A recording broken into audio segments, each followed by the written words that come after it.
আমার জন্য মা জড়াইলো। মাঝে মাঝে তুমি ক্লিনিকে যাও, কত মায়েরা সন্তানের জন্য নিজের জীবনটা পর্যন্ত দিয়া দেয়। রাজশাহী মেডিকেল কলেজের একটা ঘটনা আমি প্রায় জায়গায় গেলে ইন্সপায়ার করার জন্য বলি। যেই সমস্ত সন্তানেরা একটু বড় হয়ে যাওয়ার পরে মায়ের ভুইলা যাও, মনোযোগের কান লাগায় শোনো রে বাবা, তোমার আমার মায়ের দুনিয়াতে আসার সময় কি পরিমাণে কষ্ট তোমার আমার জন্য করলো। রাজশাহী মেডিকেল কলেজে একটা গর্ভবতী প্রেগনেন্ট মহিলাকে যখন নিয়ে আসা হয়, সন্তান দুনিয়া আসবে, বেডের মধ্যে শুয়ে যখন চেক আপ শেষ করার পরে এখন সিদ্ধান্ত হয়ে যাবে একজনের দরবার থেকে, গার্ডিয়ানের কাছ থেকে সিদ্ধান্ত নেওয়া লাগবে। কি সিদ্ধান্ত?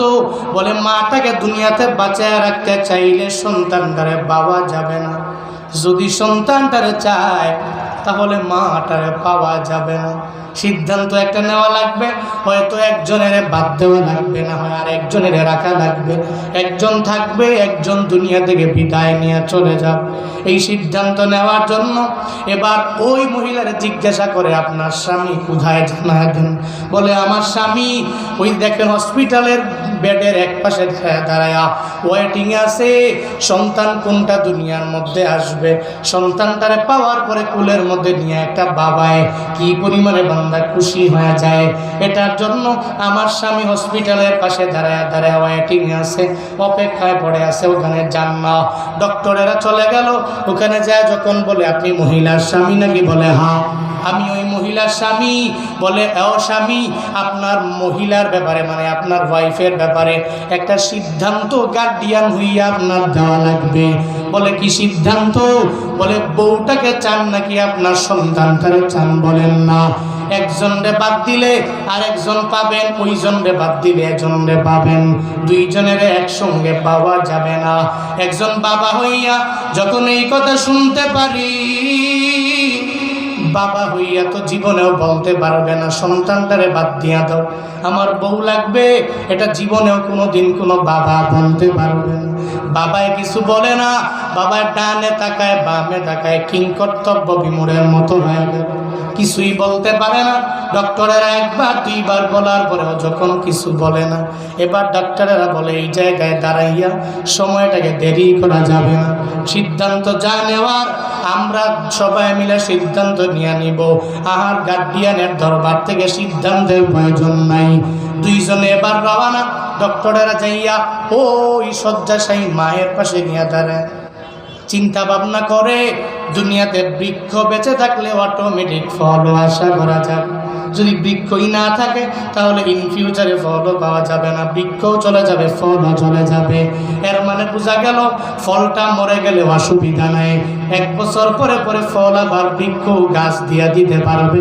যদি বৃক্ষটাই দুনিয়া থেকে বিদায় নিয়ে চলে না যায় তাহলে উপায় হবে কি? পশ্চিমকালেও এই বৃক্ষটা মইরা গেলে আর ফল পাওয়া যাবে না। এর মানে এরা একজনে আরেকজনের বুঝায় মাটা দুনিয়ার মধ্যে বেঁচে থাকবে, সন্তান আসার ব্যাপারে কোনো প্রয়োজন নাই।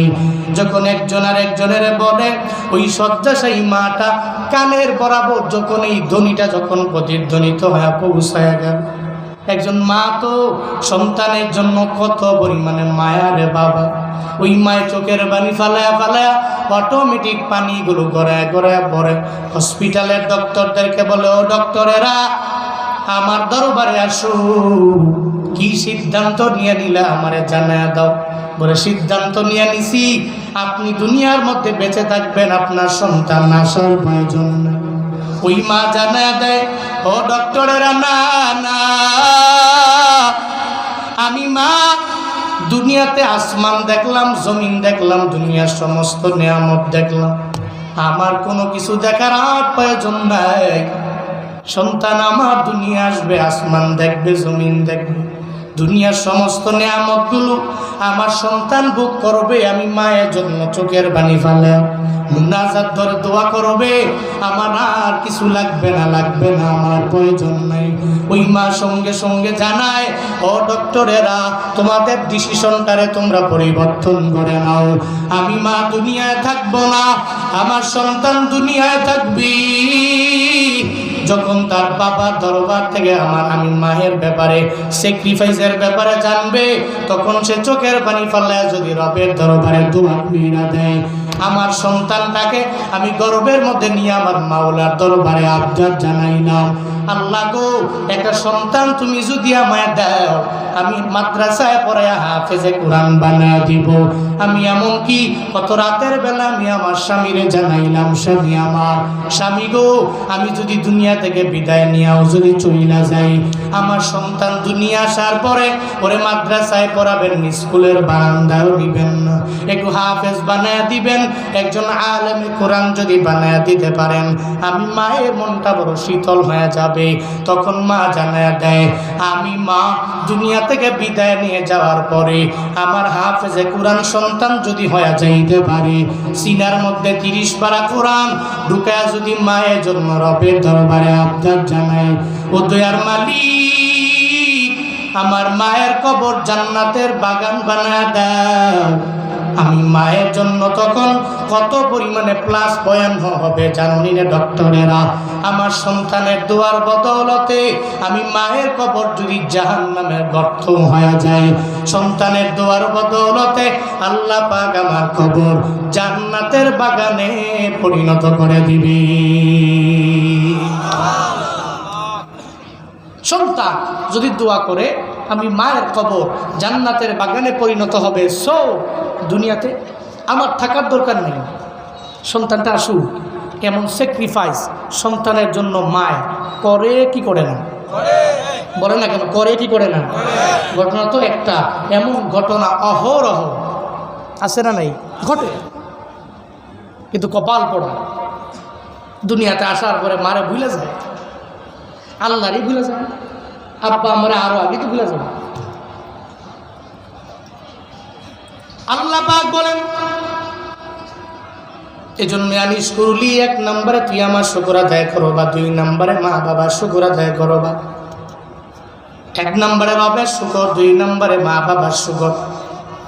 এবার শুকরের তাফসীর করতে যাইয়া মুফাসসিরিনে কেরামগণ জানায়া দিলেন, কোন বান্দা যদি 1 নম্বরে আল্লাহ শুকর আদায় করে, 2 নম্বরে মা বাবার শুকর আদায় করে, আমার মাওলা ওই বান্দাকে মায়া করে রবের জান্নাতে ঢুকায়া দিবে। আল্লাহ রাজি, মা বাবা রাজি থাকলে আমার মাওলা রাজি হয়ে যাবে। মা বাবা রাজি না, এর মানে আমার আল্লাহ রাজি না। মদিনাওয়ালা নবী বলেন, ও আমার উম্মতেরা, তোমার মা বাবা রাজি তো আল্লাহ রাজি, মা বাবা রাজি না তো আমার মাওলা রাজি হবে না। ও বান্দারা, এবার জন্য মুফাসসিরিনে কেরামগণ জানায়া দেয়, কোনো সন্তান যদি তার মা বাবার দোয়া নিয়ে অগ্রগামী হইয়া রবের শুকর যদি আদায় করতে পারে, ওই বান্দা জান্নাতি হয়ে যাবে। আল্লাহ তারে মায়া করে জান্নাতের মধ্যে ঢুকায়া দিবে। এর মানে এটাও বোঝা যায়, মা বাবার শুকর আদায় মানে ওই মা বাবার থেকে দোয়া নিয়ে অগ্রগামী হয়ে যাওয়া, ওই মা বাবার দোয়া নিয়ে আগায় যাওয়া। দুনিয়াতে যেই বান্দারা অনেক পরিমাণে দামি হয়ে গেল, এরা কেমনে দামি হলো? বলে মা বাবার দোয়ার মাধ্যমেই হয়ে গেল। আর দুনিয়ার আর কারো দিকে তাকায়েন না, আমি আমার নিজের জিনিসটাই তো ভাবি রে বাবা।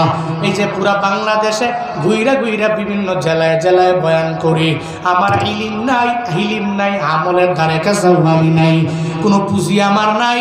এরপরও প্রতিদিন মানুষ কেন বারবার আবদার জানায়, হুজুর আমার এলাকায় বয়ানের জন্য যাওয়া লাগবে। মানুষ এত কেন মহাব্বত করে? বলে আমার নিজের কামালিয়াত বিন্দু থেকে বিন্দু মাত্র পরিমাণ নাই, সব হলো আমার মাওলার দয়া আর আমার মা বাবার দোয়া।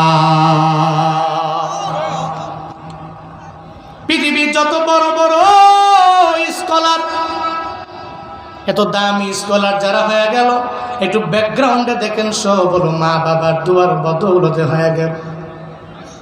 কাবা শরীফের একজন ইমাম আছে, আব্দুর রহমান আস-সুদাইসি, যার নাম কাবার বড় ইমাম, যার তিলাওয়াত শুই না মুসল্লিরা চোখের পানি ফেলায় কান্না করে। ওই কাবার বড় ইমাম আব্দুর রহমান আস-সুদাইসির সাংবাদিকেরা একদা জিজ্ঞাসা করে, হ্যাঁ এই কাবার বড় ইমাম, এত বড় ইমাম কেমনে হয়ে গেলেন বলেন না? কই আমার ইলমের পাওয়ারে হই নাই, আমার আমলের পাওয়ারে হই নাই। আমার হিলমের পাওয়ারে হই নাই, বরং আমার মা বাবার দোয়ায় আল্লাহ আমারে কাবার বড় ইমাম বানায় দিয়েছে। কার দোয়ায়? মা বাবার দোয়ায় আল্লাহ আমারে কাবার ইমাম বানায় দিয়েছে। এরা বাবা কি কোন কেমন? আব্দুর রহমান সুদাইসি বলতে লাগলেন, মক্কাতেও আমার বাড়ি না, মদিনার মধ্যেও আমার বাড়ি না, আল কাসিম শহরের মধ্যে আমার বাড়ি। ওই শহর থেকে ছোটবেলায় আমার মা যখন আমার উমরা করার জন্য নিয়ে আসে, আমি মায়ের সঙ্গে সঙ্গী হইয়া উমরা করার জন্য বাইতুল্লাহ চলে আসলাম। বাইতুল্লাহ আসার পরে আমার মা আমারে বলে, সন্তান,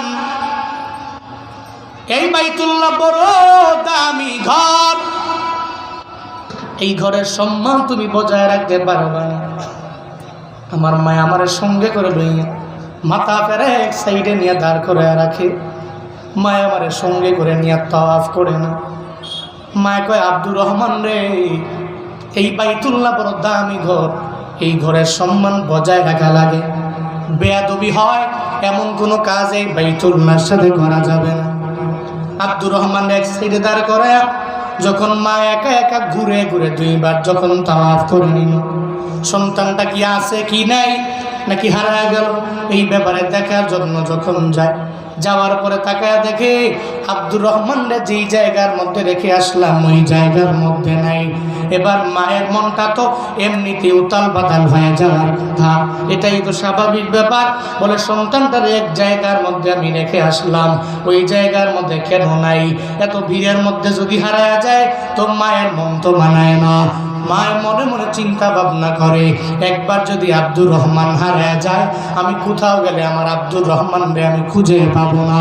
কারণ ওই বাইতুল্লাহ পুরা বিশ্ব থেকে মানুষগুলো উমরা করার জন্য যায়, হজের জন্য যায়। ওই বাইতুল্লাহ তাওয়াফ করার জন্য মানুষ ব্যাকুল হয়ে যায়। ওখানে ধনী গরিব পার্থক্য নাই, এমপি মন্ত্রী মজুর কুলি কোনো পার্থক্য নাই রে বাবা। পুরা বিশ্বের মানুষেরা, মুসলমানেরা ওই বাইতুল্লাহ তাওয়াফের জন্য রওনা হয়ে যায়। হঠাৎ করে কেউ হারায় গেলে, এখন তো পাইতে সহজ অনলাইনের যুগ, তখন তো অনলাইনও নাই, তখন অফলাইনের যুগ ছিল। হারায় গেলে তো মায় কোথায় গিয়ে আব্দুর রহমানের খুঁজে পাবে? মায় চিন্তায় পড়ে গেল, আমার আব্দুর রহমান কোথায় রওনা হয়ে গেল, কোথায় চলে গেল। এবার মায় খুঁজার জন্য যখন আবার তাওয়াফের জন্য রওনা, তাকায় দেখে রে ওই ছোট্ট বালকটা বাইতুল্লাহর কালো গিলাপ ধরে একা একা ঘুরে আর তাওয়াফ করার জন্য ব্যাকুল হয়ে যায়। মা যা বলে, আব্দুর রহমান, এই বাইতুল্লাহ বড় দামি ঘর, এই ঘরের সম্মান তুমি বজায় রাখতে পারবা না রে বাবা। এই ঘরের পবিত্রতা অনেক, এই ঘরের সম্মান তুমি বজায় রাখতে পারবা না। মা ধমক দিয়া দেয়, আর আব্দুর রহমান রে ওই জায়গা থেকে সঙ্গে করে লইয়া আগে যেই জায়গায় রাখছিলেন মাথা ফের এক সাইডের মধ্যে আবার নিয়ে রাইখা বলে, এই জায়গায় দাঁড়ায় থাকবা, কালো গিলাপ ধরে ধরে তাওয়াফ করার জন্য তোমার প্রয়োজন নেই। ধমক দিয়ে আবার রেখে আসলেন। মা যখন আবার একা একা ঘুরে ঘুরে তাওয়াফের জন্য রওনা, দুইটা চক্কর আবার দিলেন। এরপরে আবার আব্দুর রহমান আগের জায়গায় আছে কি নাই, ওখানে যাওয়ার পরে আবার যখন যায় দেখে আব্দুর রহমান রে যেই জায়গার মধ্যে রেখে আসলো ওই জায়গার মধ্যে আব্দুর রহমানের পাওয়া যায় না। এবার মায়ের মনে মনে মনে মনে চিন্তা ভাবনা করে, হায় রে, সন্তানটাকে মানা করার পরে আবার ওই জায়গার মধ্যে নাই। সে আবার কালো গিলাপ ধরে তাওয়াফের জন্য মনে হয় ব্যাকুল হয়ে গেল। রবের ঘর তো দামি, এই দামি ঘরের সাথে যদি কোনো একটা বেয়াদবি হয়ে যায়, একটা অসম্মানী যদি হয়ে যায়, তাহলে তো কত পরিমাণে আমার মাওলা তার প্রতি রাগান্বিত হয়ে যাবে। এবার মা যখন দৌড়ায় আর যা দেখি আব্দুর রহমান কালো গিলাপ ধরে ধরে আমার মাওলার দরবারে চোখের পানি ফেলে, আর ছোট বালকটা কান্না করে। মায়ে যা দেখে ছোট্ট বালক আমার সন্তান কালো গিলাপ ধরে তাওয়াফ করে আর কান্না করে। এবার মা কয়, আব্দুর রহমান রে, তোমার এক জায়গায় রেখে আসলাম, কেন তুমি ঘুরে ঘুরে তাওয়াফের জন্য ব্যাকুল হয়ে গেল? কি এমন এখানে পাইলা? কি আছে এখানে এমন? আব্দুর রহমান জানা দেয়, মা, দুনিয়াতে কত ঘর আমি দেখলাম, কিন্তু কোনো ঘরের প্রতি এত পরিমাণে মায়া আমার জাগে নাই। এই বাইতুল্লাহ এত দামি ঘর, এই ঘরে আসলেই মজা লাগে, দেখলে আমার বড় মজা লাগে। এই জন্য আমি এই বাইতুল্লাহ ছেড়ে কোথাও যেতে চাই না গো। আমি বাইতুল্লাহর কালো গিলাফ ধরে ধরে তাওয়াফ করলাম। মা গো, আমারে ধমক দিয়ে তাড়াইয়া দিও না, আমারে ধমক দিয়ে তুমি কালো গিলাফ থেকে একটু দূরে সরাইয়া দিও না। ও বান্দারা, ওই বাইতুল্লাহ যদিও কালো গিলাফের ঘর, এরপর ওই ঘর দেখার জন্য মানুষ কি পরিমাণে পাগল জানে। এখানে যারা আছেন অনেকে ডে লেবার, দিন মজুর মানুষ, দিনে আনে দিনে খায়, কোনো রকম চলাফেরা করে, অনেক দামি শান শৌকতের জিন্দেগি চালায় না, কোনো রকম যার জিন্দেগি। এরপরেও যদি ওর জিগায় বান্দা মনে আশা আসেনি মদিনায় যাওয়ার, হুজুর বলেন কি দোয়া কইরে আল্লাহ যাতে করে জীবনে একবার মদিনায় লয়া যায়, দোয়া কইরেন যাতে করে আল্লাহ একবার জীবনে মক্কায় লয়া যায়, ওই দামি ঘরের মেহমান যাতে করে আল্লাহ বানায় দেয়। বান্দারে, ওই বাইতুল্লাহ যেতে মন চায় না এমন কোন বান্দা এখানে নাই, মদিনায় যাইতে মন চায় না এমন কোন বান্দা এখানে খুঁজে পাওয়া যাবে না। আমার রবের ঘর ওই বাইতুল্লাহর মেহমান কেউ হতে চায় না এমন কোন বান্দা নাই। সব বান্দারা বাইতুল্লাহর মেহমান হয়ে যাইতে চায়। ওই রবের কালো গিলাফ ধরে ধরে জীবনের সব মনের আশাগুলো আমার মাওলার দরবারে বলতে চাও রে তোমরা। এই যে আজকের এই ময়দানে, এই খোলা ময়দানে আসমানের নিচে বান্দা আসলা বয়ান শোনার জন্য, আমি জুনায়েদ আল হাবিবের সঙ্গে একটু কারা কারা মক্কায় যেতে চাও, মদিনায় যেতে চাও, আমি গুনাহগার তোমাদের জন্য দোয়া কইরা দিব রে বাবা। মদিনায় যাওয়ার জন্য মন চায়, মক্কায় যাওয়ার জন্য মন চায়, বাইতুল্লাহর কালো গিলাফ ধরে ধরে নিজের মনের সমস্ত নেক বাসনাগুলো আমার মাওলার দরবারে বলবার মন চায়। কাদের কাদের মন চায় দুইটা হাত তুইলা আমার মাওলারে দেখা। আল্লাহ জীবনে একবার হলেও মদিনার জন্য, মক্কার জন্য আমাদেরকে আপনি কবুল করে নিয়েন। সকলেই পড়ি আমিন, আরো জোরে পড়েন আমিন। আল্লাহ নবী যেই জায়গাগুলো পারায়া পা মুবারক দিয়ে যে জমিগুলোকে ধন্য করেছে, ওই জমিতে না নিয়ে একটা মুসলিমকেও তুমি মরণ দিও না। সকলেই পড়ি আমিন, আর একটু আওয়াজ করে পড়েন আমিন। মনে বড় আশা ছিল যা